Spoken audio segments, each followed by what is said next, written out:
အခုဒီနေ့လုပ်ပေးသွားတဲ့ seminar ပေါ်မှာရောဘာလေးများသုံးသပ်ချင်လဲရှင်အကုန်လုံးပြီးဆုံးပါတယ်ဟုတ်ဒီတိုင်းပဲတင်တန်းတက်ရင်းနဲ့ပို့ပြီးတော့ယုံကြည်ရတဲ့ထင်လို့ချစ်လိုက်ရှင်ပျော်ပါတယ်အကုန်လုံးအောင်တော့ဟုတ်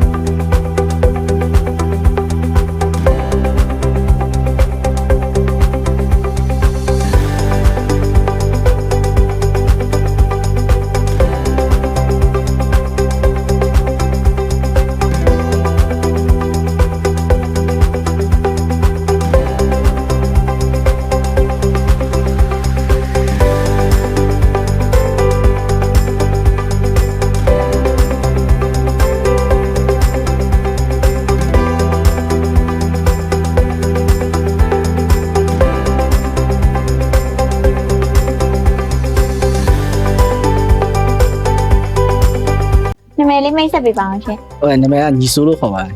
ဟုတ်ကဲ့ဟုတ်ဒီညီမတို့အခက်ကိုဘယ်ကနေစပြီးတည်ခဲ့ရလဲလိုင်းပေါ်ကနေ TikTok ကနေတွေ့တာဟုတ်အခုဒီ2026အောက်တိုဘာ intake ကိုပေါ့နော်ကျောင်းချဖို့အတွက်ရွေးချယ်တဲ့အခါမှာပေါ့နော်အခုရှောက်ဖြစ်တဲ့ကျောင်းလေးကိုဘယ်အချက်ဒီကျောင်းရွေးချယ်ဖြစ်ခဲ့ရလဲရှင်အဆင်ပြေပါတယ်အဆောင်လေးကျောင်းဆောင်ပြီးတော့ပို့အဆင်ပြေတော့ဒီကျောင်းလျှောက်တဲ့အခါမှာပေါ့နော် interview ဖြေတဲ့အခါမှာရောအခက်အခဲရှိခဲ့ရလားအခက်အခဲကတော့မရှိပါဘူးအဆင်ပြေပါတယ်ဒီ interview ဖြေတဲ့အခါမှာပေါ့နော်အကိုတို့အဖွဲ့ကဒီ interview ဖြေတော့ပေါ့ဒီ19ယောက်ဖြေရပေါ့နော်19ယောက်လို့အောင်သွားတယ်လို့လည်းသိရတယ်အဲ့တော့ကျတော့စိတ်ထဲမှာဘယ်လိုမျိုးခံစားချက်လေးဖြစ်လဲရှင်ပျော်ပါတယ်အကုန်လုံးအောင်တော့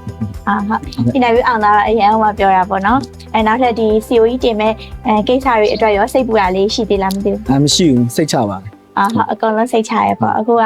ဒီfirst step ခြေလမ်းပေါ့နော် interview အောင်သွားပြီဆိုတော့နောက်ထပ် COE တင်ပြီးတော့ COE စောင့်ရမယ် COE အောင်သွားတဲ့အခါမှာဆိုလို့ရှိရင်လည်းအရန်ဟိုမှာပြောတဲ့ဒီခန်းစားချက်တွေကြုံတွေ့ရအောင်ပါပေါ့နော်ဟုတ်ကဲ့ဟုတ်အခုလုပ်ပေးသွားတဲ့ဒီ seminar လေးပေါ်မှာမူတည်ပြီးတော့ရောအကိုကဘယ်လိုမျိုးဘာများပြောချင်လဲမသိဘူးရှင်ဘယ်လိုသုံးသပ်ချက်လေးရှိလဲရှင်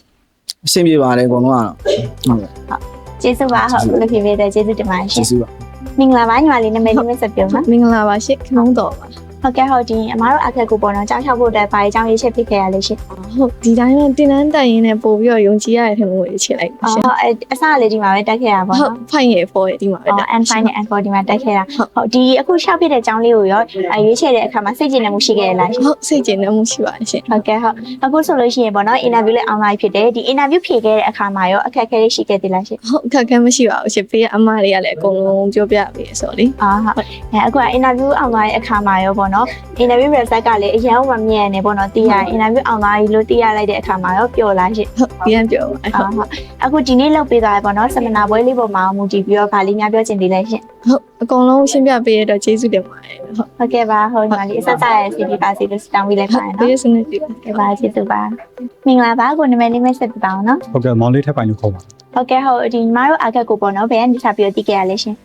TikTok H ကနေတွေ့ခဲ့တာဟုတ်ကဲ့ဟုတ်ဒီစတွေ့ရဲ့အခါမှာပေါ့နော်ဒီကျောင်းလေးကိုရှောက်ဖို့အတွက်ဘယ်လိုမျိုးဆုံးဖြတ်ချက်ချခဲ့ရလဲရှင်ဘယ်လိုဆုံးဖြတ်ချက်ချခဲ့ရလဲဆိုတော့ဒီဆယ်လပိုင်း intake အတွက်တွားကျင်တာရယ်ကိုတက်လည်းအဆင်ပြေမယ်လို့ထင်တယ်အဓိကတော့ကျောင်းရဲ့ဘယ်လိုပြောရမလဲတီနီယာတွေစာသင်ကြားတာတွေကို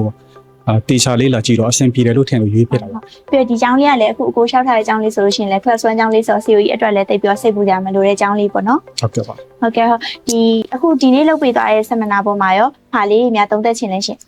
အကုန်လုံးပြီးဆုံးပါတယ်ဟုတ်ကဲ့ဟုတ် interview ဖြေတဲ့အခါအခက်အခဲတွေများရှိခဲ့သေးလားရှင်ခက်ခဲတွေကတော့စိတ်လုံးရှားနေတာတခုပါပဲကျန်တာကုန်ဆင်ပြေပါတယ်ဟုတ် interview result ကလည်း